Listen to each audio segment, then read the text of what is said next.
नमस्कार दोस्तों, आप जुड़ चुके हैं YG ब्रदर्स क्लासेज के ई लर्निंग प्लेटफॉर्म से। मैं रमेश कुमार गुजर एक बार फिर से इस प्लेटफॉर्म पर आपका हार्दिक स्वागत करता हूं।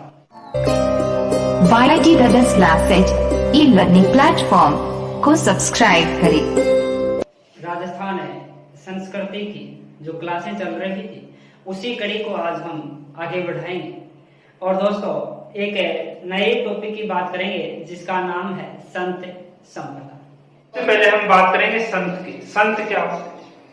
ऐसे व्यक्ति जिन्होंने भक्ति परंपरा को आगे बढ़ाया, या हम यूं भी कह सकते हैं कि ऐसे अगर वह व्यक्ति जिन्होंने भक्ति का मार्ग अपनाया, वो क्या कहलाए? संत कहलाए, है ना। ऐसे व्यक्ति जिन्होंने भक्ति का मार्ग अपनाया संत कहलाए। और ऐसे संप्रदाय जिन्होंने धार्मिक भक्ति परंपरा को अपनाया, वो संप्रदाय कहलाए। और इन्हीं की बात करेंगे आज हम, संत और संप्रदाय। तो दोस्तों, भक्ति की बात करेंगे आज, यानी लोक संत की भी बात करें या संतों की भी बात करें तो इन्होंने भक्ति का मार्ग चुना। अब ये जो भक्ति का मार्ग है, ये कौन कौन से भक्ति के मार्ग हैं? दोस्तों, मुख्य रूप से भक्ति के दो ही मार्ग हैं। एक जो भक्ति का मार्ग है उसे कहते हैं हम सगुण भक्ति परंपरा या सगुण भक्ति का मार्ग। अर्थात एक तो है सगुण भक्ति का मार्ग और दूसरा जो भक्ति का जो मार्ग है उसका नाम है निर्गुण भक्ति का मार्ग। यानी भक्ति के दो मार्ग हैं, एक तो सगुण भक्ति का मार्ग है और एक निर्गुण भक्ति का मार्ग है। अब दोस्तों, हमारे सामने समस्या फिर से यह आ गई कि सगुण भक्ति का मार्ग क्या है और निर्गुण भक्ति का मार्ग क्या है। तो भक्ति का वह मार्ग जिसमें हम मूर्ति पूजा करते हैं, यानी भक्ति का वह मार्ग जिसमें मूर्ति पूजा की जाती है, वह सगुण भक्ति का मार्ग कहलाएगा। और भक्ति के जिस मार्ग में मूर्ति पूजा नहीं की जाती, वह निर्गुण भक्ति का मार्ग कहलाता है। लेकिन दोस्तों, कई संत या संप्रदाय ऐसे भी हुए हैं जिन्होंने भक्ति के दोनों ही मार्ग अपना लिए, और वो कहलाएंगे फिर मिश्रित भक्ति परंपरा के संत। तो दोस्तों, सबसे पहले हम बात करें कुछ मिश्रित भक्ति परंपरा के संतों को लेकर। तो मिश्रित भक्ति परंपरा के संतों में अगर हम बात करें तो कौन कौन से संत या संप्रदाय हुए हैं मिश्रित भक्ति परंपरा के? तो मिश्रित भक्ति परंपरा का जो पहला संत या मुख्य रूप से जो राजस्थान में संत हुआ, उसका नाम है संत मावजी। कौन हुए? संत मावजी हुए, संत चरणदास जी हुए। कौन हुए? संत चरणदास जी हुए और हरि सिंह जी हुए या हरि सिंह जी सांखला। देखिए दोस्तों, मिश्रित भक्ति परंपरा, भक्ति की वह परंपरा जिसने भक्ति के दोनों मार्ग अपनाए, सगुण और निर्गुण। मिश्रित भक्ति परंपरा के अब मिश्रित भक्ति परंपरा के राजस्थान में तीन ही प्रमुख संत हुए हैं, संत मावजी, चरणदास जी और हरि सिंह जी सांखला।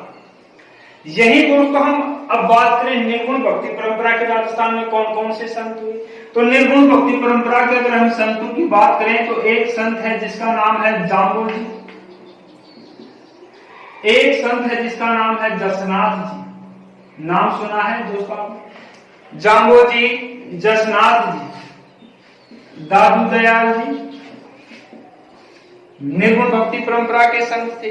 एक संत हुए हैं जिनका नाम था सुंदरदास जी, और ये सुंदरदास जी भी किसके थे? निर्गुण भक्ति परंपरा के। रजक जी भी हुए हैं, ये भी किस भक्ति परंपरा के संत थे? निर्गुण भक्ति परंपरा के संत थे, संत रजक जी। और दोस्तों, हम बात करें संत पीपा जी, संत पीपा जी, और बात करें हम संत धन्ना जी। ये दोस्तों निर्गुण भक्ति परंपरा के मुख्य संत हैं। जाम्बो जी, जसनाथ जी, दादू दयाल जी, सुंदरदास जी, रजक जी, संत पीपा जी और संत धन्ना जी। यही दोस्तों बाद में बात करेंगे सगुण भक्ति परंपरा की। यहां से क्वेश्चन क्या पूछा जाता है कि निम्न में से मिश्रित भक्ति परंपरा का संत है, जिसमें से आपको ऑप्शन में एक दे सकता है संत मावजी और 3 इनमें से उठा सकता है। तो आपसे पूछेगा मिश्रित भक्ति परंपरा का संत है, तो आपको ध्यान में रहना चाहिए कि कौन कौन से संत तो मिश्रित भक्ति परंपरा के हुए हैं, कौन कौन से संत निर्गुण भक्ति परंपरा के हुए हैं और कौन कौन से संत सगुण भक्ति परंपरा के हुए हैं।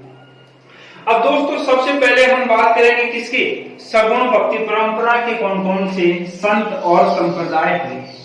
यानी सबसे पहले हम बात करेंगे किसकी, सगुण भक्ति परंपरा। देखिए दोस्तों, सगुण भक्ति परंपरा की अगर हम बात करें,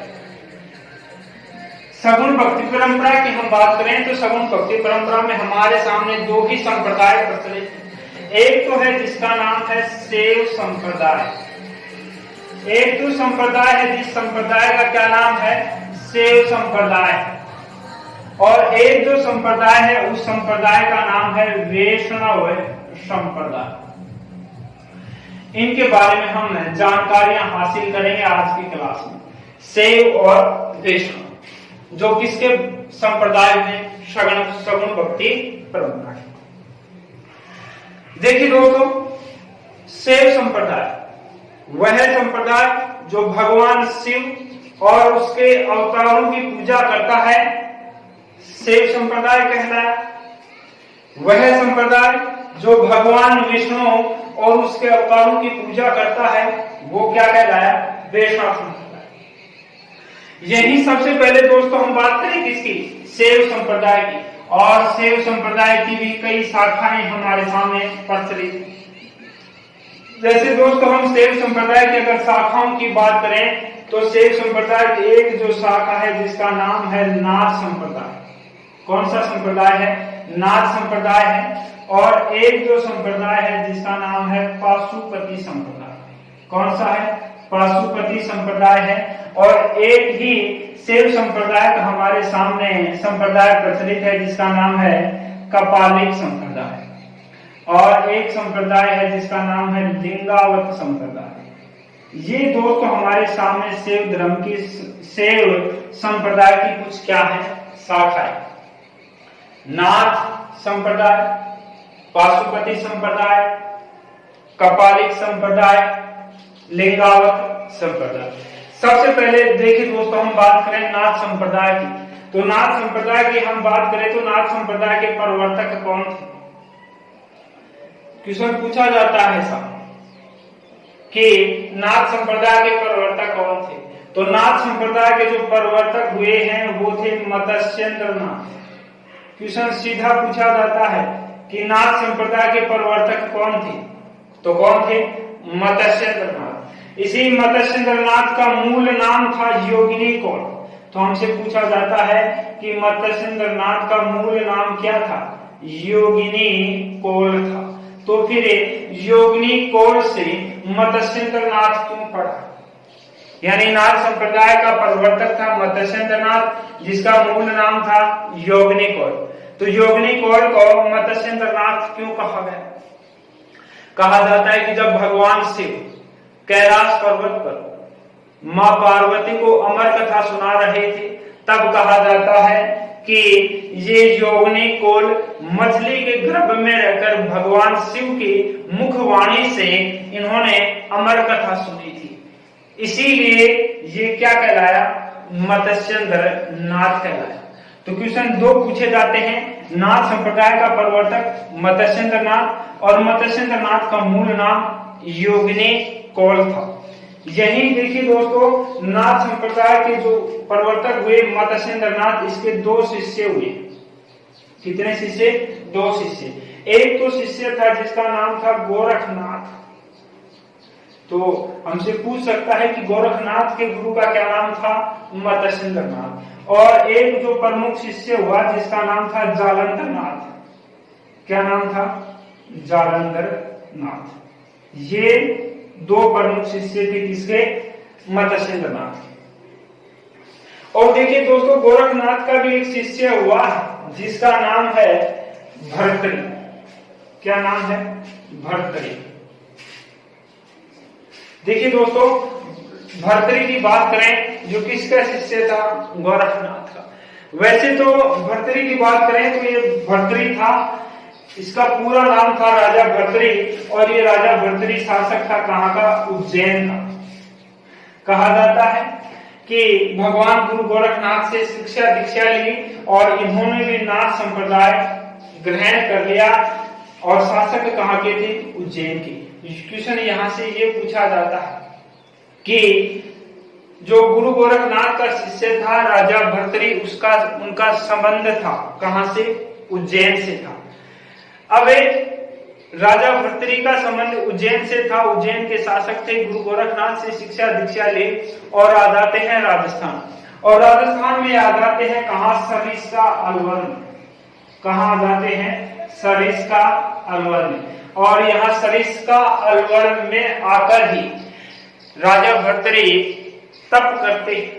तो यहां से एक क्वेश्चन और पूछा जाता है कि राजा भर्तरी की तपोभूमि कहाँ है? तो कहाँ है? सरिस्का अलवर में।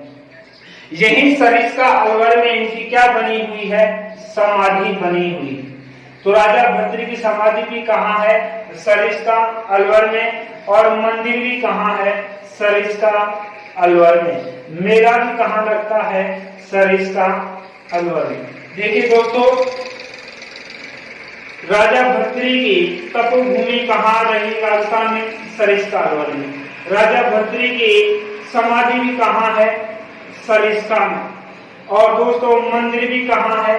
सरिस्का में है। और मेला भी कहाँ लगता है? सरिस्का अलवर में। अब मेला लगता कब है? तो राजा भर्तरी का मेला लगता है भाद्रपद शुक्ल अष्टमी को। तो क्वेश्चन पूछा गया एक बार कि सरिस्का अलवर में राजा भर्तरी का मेला कब लगता है? तो मेला लगता है भाद्रपद शुक्ल अष्टमी को। मंदिर भी राजा भर्तरी का सरिस्का अलवर में है। राजा भर्तरी की तपोभूमि भी सरिस्का अलवर में है। राजा भर्तरी की समाधि भी कहाँ है? सरिस्का अलवर में। और इसके गुरु का नाम था गोरखनाथ। यही दोस्तों हम बात करें दूसरा शिष्य जिसका नाम था जालंधर नाथ, और जालंधर नाथ ने जो तपस्या की वो की राजस्थान के जालोर में एक मंदिर है जिसका नाम है सिरे मंदिर। और ये सिरे मंदिर कहाँ है? जालोर में। तो क्वेश्चन ये पूछा जाता है कि राजस्थान में जालंधर नाथ की तपोभूमि कहाँ है? तो सिरे मंदिर जालोर। यह क्वेश्चन ये भी पूछा जाता है कि जालंधर नाथ से संबंध रखने वाला मंदिर है सिरे मंदिर जालोर। ये तो बात हुई किसकी? नाथ संप्रदाय की। अब बात करें नाथ संप्रदाय के राजस्थान में दो पंथ प्रचलित। कितने पंथ प्रचलित हैं? दो पंथ। राजस्थान में नाथ संप्रदाय के दो पंथ प्रचलित हैं। एक पंथ है जिसका नाम है मान पंथ। कौन सा पंथ है? मान पंथ। और एक पंथ है जिसका नाम है बैराग पंथ। जी हाँ दोस्तों, क्वेश्चन पूछा जाता है राजस्थान में नाथ संप्रदाय के कितने पंथ प्रचलित हैं? दो। एक मान पंथ और दूसरा बैराग पंथ। मान पंथ का जो प्रमुख केंद्र है वो है महामंदिर जोधपुर। कहाँ है? महामंदिर जोधपुर। नाथ संप्रदाय का प्रमुख क्या है? केंद्र है। और मान पंथ का भी प्रमुख क्या है? केंद्र। बैराग पंथ और बैराग पंथ का प्रमुख केंद्र है राता डंडा नागौर। यानी राता डंडा नागौर बैराग पंथ का प्रमुख केंद्र है, और मान पंथ का प्रमुख केंद्र है महामंदिर जोधपुर। और ये महामंदिर जोधपुर नाथ संप्रदाय का भी प्रमुख क्या रहा? केंद्र रहा। तो एक एग्जाम में क्वेश्चन पूछा गया कि राजस्थान में नाथ संप्रदाय का प्रमुख केंद्र रहा कौन सा? महामंदिर जोधपुर। और इस मंदिर का निर्माण करवाया था मानसिंह ने। यही दोस्तों हम बात करें नाथ संप्रदाय के जो भी मंदिर है राजस्थान में इन्हें मठ कहा जाता है। तो क्वेश्चन पूछा जाता है कि राजस्थान में नाथ संप्रदाय के जो भी मंदिर हैं इन्हें क्या कहा जाता है? मठ कहा जाता है। तो ये तो बात हुई दोस्तों किसकी? नाथ संप्रदाय की। नाथ संप्रदाय के प्रवर्तक मत्स्येंद्रनाथ, मूल नाम योगिनी कौर। मत्स्येंद्रनाथ के दो शिष्य हुए, गोरखनाथ और जालंधरनाथ। गोरखनाथ का भी एक शिष्य हुआ जिसका नाम था भर्तृहरि। और ये राजा भर्तृहरि कहां से संबंध रखता था? उज्जैन से। फिर गुरु गोरखनाथ से शिक्षा दीक्षा लेकर राजस्थान के सरिस्का अलवर में आकर तप करता है। तो क्वेश्चन ये पूछा जाता है कि राजा भर्तृहरि की तपोभूमि कहाँ है? सरिस्का अलवर में है। और यही दोस्तों इन्होंने समाधि भी सरिस्का अलवर में ही ली, इनका मंदिर भी सरिस्का अलवर में ही है, और इनका मेला भी कहाँ लगता है? सरिस्का अलवर में। तो मेला लगता कब है आखिरकार? तो भाद्रपद शुक्ल अष्टमी को लगता है। ठीक है दोस्तों, बात की हमें दूसरा शिष्य जिसका नाम था जालंधरनाथ। और जालंधरनाथ ने जो तपस्या की या इनकी जो तपोभूमि थी वो राजस्थान के जालोर में एक मंदिर है जिसका नाम है श्री मंदिर जालोर, जहां जालंधरनाथ ने क्या की? तपस्या की। ये तो हुई नाथ संप्रदाय की बात। राजस्थान में नाथ संप्रदाय के दो पंथ प्रचलित हैं, मान पंथ और दूसरा है बैराग पंथ। मान पंथ का प्रमुख केंद्र है महामंदिर जोधपुर, जिसका निर्माण करवाया था मान सिंह ने। और बैराग पंथ का प्रमुख केंद्र है रातागंडा नागौर। और नाथ संप्रदाय के राजस्थान में जो भी मंदिर हैं उन्हें क्या कहा जाता है? मठ कहा जाता है। तो एक शैव संप्रदाय की एक शाखा की बात की हमने जिसका नाम है नाथ संप्रदाय। नाथ संप्रदाय की अगर हम दूसरी शाखा की बात करें जिसका नाम है पाशुपति संप्रदाय। और पाशुपति संप्रदाय के जो प्रवर्तक थे उनका नाम था लकुलिश या भगवान लकुलिश। पाशुपति संप्रदाय की स्थापना की थी किसने? भगवान लकुलिश ने। और भगवान लकुलिश को भगवान शिव का 28वां अवतार कहा जाता है। तो भगवान शिव के 28वें अवतार के रूप में किसे पूजा जाता है? भगवान लकुलिश को, जिसने किस संप्रदाय की स्थापना की? पाशुपति संप्रदाय की। पाशुपति संप्रदाय को लकुलिश संप्रदाय भी कहा जाता है क्योंकि भगवान लकुलिश ने इसकी क्या की थी? स्थापना की थी। और पाशुपति संप्रदाय से संबंधित राजस्थान में एक ही मंदिर है जिसका नाम है एकलिंग जी का मंदिर। और दोस्तों आप सब जानते हैं कि एकलिंग जी का जो मंदिर है वो कहाँ है? तो एकलिंग जी का मंदिर है कहाँ? उदयपुर में। और निर्माण करवाया था किसने? बप्पा रावल ने। ठीक है दोस्तों, तो क्वेश्चन देखिए, पाशुपति संप्रदाय में कौन कौन से बनते हैं? पाशुपति संप्रदाय के प्रवर्तक भगवान लकुलिश। भगवान लकुलिश को भगवान शिव का कौन सा अवतार? 28वां अवतार। और पाशुपति संप्रदाय का राजस्थान में एकमात्र प्रमुख केंद्र एकलिंग जी का मंदिर कहाँ? उदयपुर में। निर्माण करवाया था बप्पा रावल ने। ये तो हो गई। दूसरा जो पंथ प्रचलित है किसका? शैव संप्रदाय। यही बात करें दोस्तों, अगला संप्रदाय है कौन सा? कपालिक। कपालिक संप्रदाय वह संप्रदाय है जो भगवान शिव को, किसको? भगवान शिव को भैरव के रूप में पूजता है। किसके रूप में? भैरव के रूप में। क्वेश्चन सीधा पूछा जाता है कि वह संप्रदाय जो भगवान शिव को भैरव के रूप में पूजता है कौन सा? कपालिक संप्रदाय। कपालिक संप्रदाय भगवान शिव को भैरव के रूप में पूजता है। और जो कंपालिक संप्रदाय के साधु होते हैं ये शमशानवासी होते हैं।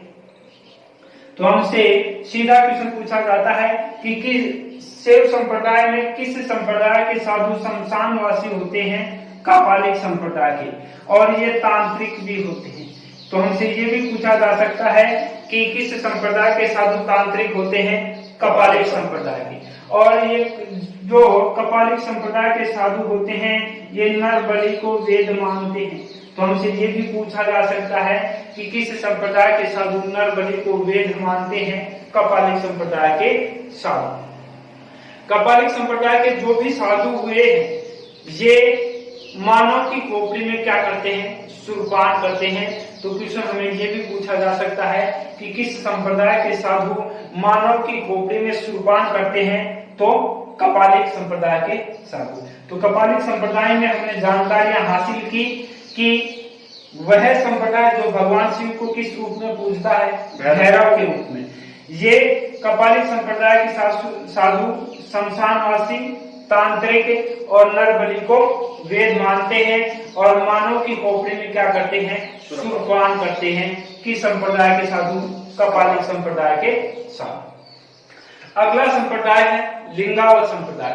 वह संप्रदाय जो शिवलिंग की पूजा करता है वो किस श्रेणी में आता है, लिंगावत संप्रदाय में। अर्थात जो भी संप्रदाय शिवलिंग की पूजा करता है वो लिंगावत संप्रदाय के अंतर्गत आता है। ये शिव संप्रदाय की 4 प्रमुख शाखाएं हमने पढ़ ली, नाग, पाशुपति, कपालिक और लिंगावत। तो दोस्तों ये तो हो गई किसकी, शिव संप्रदाय की बात। अगला जो संप्रदाय है उसका नाम है वैष्णव संप्रदाय। तो दोस्तों वैष्णव संप्रदाय के बारे में अगर हम जानकारियां हासिल करें तो वैष्णव संप्रदाय के प्रवर्तक कौन थे? वैष्णव संप्रदाय के प्रवर्तक कौन थे? तो वैष्णव संप्रदाय के प्रवर्तक थे यमुनाचार्य। कौन थे? यमुनाचार्य। सीधा ही क्वेश्चन पूछा जाता है कि वैष्णव संप्रदाय के प्रवर्तक कौन हुए? यमुनाचार्य हुए। यही बात करें वैष्णव संप्रदाय की उत्पत्ति कहाँ हुई। एक एग्जाम में क्वेश्चन पूछा गया था कि वैष्णव संप्रदाय की उत्पत्ति कहाँ हुई। तो वैष्णव संप्रदाय की उत्पत्ति हुई थी दक्षिणी भारत में। कहाँ हुई थी? दक्षिणी भारत में। दूसरा क्वेश्चन, वैष्णव संप्रदाय की उत्पत्ति दक्षिणी भारत में, वैष्णव संप्रदाय के प्रवर्तक यमुनाचार्य। और वैष्णव संप्रदाय को भागवत संप्रदाय भी कहा जाता है। क्वेश्चन पूछा जाता है किस संप्रदाय को भागवत संप्रदाय कहा जाता है? वैष्णव संप्रदाय को। प्रवर्तक यमुनाचार्य, उत्पत्ति दक्षिणी भारत में। किसकी? वैष्णव संप्रदाय। अब देखिए दोस्तों वैष्णव संप्रदाय की उत्पत्ति होती है दक्षिणी भारत में, तो स्वाभाविक बात है कि राजस्थान में इसकी उत्पत्ति के प्रमाण कब से मिलना आरंभ हुई। और इसको लेकर एक एग्जाम में क्वेश्चन भी पूछा गया था कि राजस्थान में वैष्णव संप्रदाय का सर्वप्रथम उल्लेख कहां से मिलता है। तो वैष्णव संप्रदाय का जो सर्वप्रथम उल्लेख मिलता है चित्तौड़गढ़ से एक शिलालेख प्राप्त हुआ था जिसका नाम था गोशुंडी शिलालेख। तो क्वेश्चन ये पूछा गया था कि राजस्थान में सर्वप्रथम वैष्णव संप्रदाय की जानकारियां कहां से मिली? गोशुंडी शिलालेख चित्तौड़गढ़ से। अब दोस्तों एक एग्जाम में क्वेश्चन एक और पूछा गया कि वैष्णव संप्रदाय के जब से राजस्थान में वैष्णव संप्रदाय का प्रचलन हुआ या आरंभ हुआ उससे पहले किसकी पूजा पर अधिक महत्व दिया या बल दिया जाता था। एक एग्जाम में क्वेश्चन पूछा गया। तो वैष्णव संप्रदाय की राजस्थान में उत्पत्ति या इसके प्रभाव या बात की जाए तो इससे पहले राजस्थान में किसकी पूजा पर बल दिया जाता था? तो इसका उत्तर होगा भगवान सूर्य की पूजा पर क्या दिया जाता था? बल दिया जाता था। तो दोस्तों वैष्णव संप्रदाय उत्पत्ति दक्षिणी भारत में, प्रवर्तक यमुनाचार्य, अन्य नाम भागवत संप्रदाय, राजस्थान में सर्वप्रथम उल्लेख गोशुंडी शिलालेख चित्तौड़गढ़ से। और इस संप्रदाय से पहले राजस्थान में किसकी पूजा पर अधिक बल दिया जाता था? भगवान सूर्य की पूजा। अब देखिए दोस्तों वैष्णव संप्रदाय की कुछ शाखाएं हैं राजस्थान में, उन्हीं की ही बात करें। तो वैष्णव संप्रदाय की एक शाखा है जिसका नाम है निम्बार्क संप्रदाय। कौन सा संप्रदाय? निम्बार्क संप्रदाय। देखिए दोस्तों एक संप्रदाय हुआ वैष्णव संप्रदाय की ही एक शाखा है जिसका नाम है निम्बार्क संप्रदाय। एक रामानुज संप्रदाय भी है, एक वल्लभ संप्रदाय भी है, एक गौड़ीय संप्रदाय भी है, लेकिन इनकी चर्चा करेंगे हम बाद में। सबसे पहले बात करें किसकी? निम्बार्क संप्रदाय। तो पहला क्वेश्चन बनता है निम्बार्क संप्रदाय के प्रवर्तक कौन है? तो निम्बार्क संप्रदाय के प्रवर्तक है निम्बार्काचार्य। कौन है? निम्बार्काचार्य। और इसी निम्बार्काचार्य निम्बार्क संप्रदाय के प्रवर्तक हुए। और राजस्थान में निम्बार्क संप्रदाय की 2 पीठ प्रचलित कितनी पीठ है? 2 पीठ। एक जो पीठ है वो है सलेमाबाद अजमेर में। कहाँ है? सलेमाबाद अजमेर में। और दूसरी जो पीठ है वो है आहाड़ उदयपुर। कहाँ है? आहाड़ उदयपुर। देखिए दोस्तों, क्वेश्चन क्या पूछा जाएगा? राजस्थान में निम्बार्क संप्रदाय की पीठ प्रचलित है। एक तो सलेमाबाद अजमेर में और दूसरी कहाँ है? आहाड़ उदयपुर में। लेकिन इनमें प्रमुख कौन सी है? तो इनमें प्रमुख है जो सलेमाबाद अजमेर में। तो क्वेश्चन सीधा पूछा जाता है, निम्बार्क संप्रदाय की प्रमुख पीठ है सलेमाबाद अजमेर और ये रूपनगढ़ नदी के किनारे है। किसके किनारे है? रूपनगढ़ नदी के किनारे। तो निम्बार्क संप्रदाय की जो प्रमुख पीठ है सलेमाबाद अजमेर में, वो रूपनगढ़ नदी के किनारे है। और अन्य पीठ कहाँ है? आहाड़ उदयपुर। यही दोस्तों बात करें सलेमाबाद अजमेर में जो निम्बार्क संप्रदाय की जो पीठ है, इसकी स्थापना किसने की थी? तो इसकी स्थापना की थी परशुराम देवाचार्य। किसने की थी? परशुराम देवाचार्य। और परशुराम देवाचार्य राजस्थान के सलेमाबाद अजमेर में निम्बार्क संप्रदाय की क्या करता है? स्थापना करता है। और परशुराम देवाचार्य का जो जन्म हुआ था वो ठिकरिया गांव सीकर में हुआ था।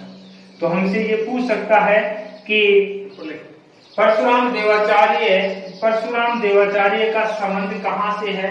तो ठिकरिया गांव कहाँ है? सीकर में। और परशुराम देवाचार्य के गुरु का नाम था हरि सिंह या हरि देवाचार्य।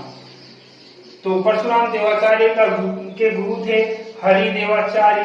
इनका जन्म परशुराम देवाचार्य का जन्म होता है ठिकरिया गांव सीकर में। और किस पीठ की स्थापना की थी? सलेमाबाद अजमेर में, जो निम्बार्क संप्रदाय की पीठ है। अब ये जो निम्बार्क संप्रदाय है, ये है वह संप्रदाय है जो भगवान श्री कृष्ण और राधा को युगल रूप में पूजता है।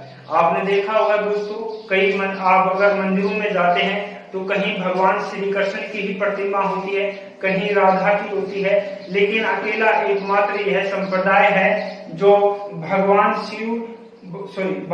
श्री कृष्ण और राधा को युगल रूप में पूजता है। अगर आप किसी भी मंदिर में जाते हो, वहां अगर भगवान श्री कृष्ण के साथ साथ अगर राधा की प्रतिमा है तो वह मंदिर की संप्रदाय का होगा, निम्बार्क संप्रदाय का होगा। और निम्बार्क संप्रदाय के जो भी साधु हैं उन्हें मारवाड़ में साध कहा जाता है। तो हमसे क्वेश्चन पूछ सकता है कि निम्बार्क संप्रदाय के साधुओं को मारवाड़ में क्या कहा जाता है? साध कहा जाता है। तो ये बात हुई वैष्णव संप्रदाय की एक शाखा थी जिसका नाम था निम्बार्क संप्रदाय। निम्बार्क संप्रदाय के प्रवर्तक निम्बार्काचार्य। निम्बार्क संप्रदाय के राजस्थान में 2 पीठ प्रचलित हैं। एक तो सलेमाबाद अजमेर में है रूपनगढ़ नदी के किनारे, और दूसरी है आहाड़ उदयपुर में। जो सलेमाबाद अजमेर में रूपनगढ़ नदी के किनारे है, यह है निम्बार्क संप्रदाय की प्रधान पीठ है या मुख्य पीठ है। और अन्य पीठ है सलेमाबाद अजमेर में। जो निम्बार्क संप्रदाय की प्रधान पीठ है सलेमाबाद अजमेर में रूपनगढ़ नदी के किनारे, इसकी स्थापना की थी परशुराम देवाचार्य ने। इनका जन्म हुआ था ठिकरिया गांव सीकर में और इनके गुरु का नाम था हरि देवाचार्य। और यह संप्रदाय भगवान श्री कृष्ण और राधा को युगल रूप में पूजता है। और मेला लगता है, वो लगता है राधा अष्टमी को। यही बात जो दोस्तों हमने बात की वैष्णव संप्रदाय की। और वैष्णव संप्रदाय का उत्पत्ति हुई थी दक्षिणी भारत में। प्रवर्तक कौन थे? यमुनाचार्य। और अन्य नाम है भागवत संप्रदाय। राजस्थान में उल्लेख मिलता है गोसुंदी शिलालेख चित्तौड़गढ़ में। इससे पहले राजस्थान में भगवान सूर्य की पूजा पर अधिक बल दिया जाता था। आगे की क्लास में दोस्तों हम इसी वैष्णव संप्रदाय की शाखाओं को हम आगे बढ़ाएंगे। तब तक के लिए धन्यवाद। जय हिंद दोस्तों।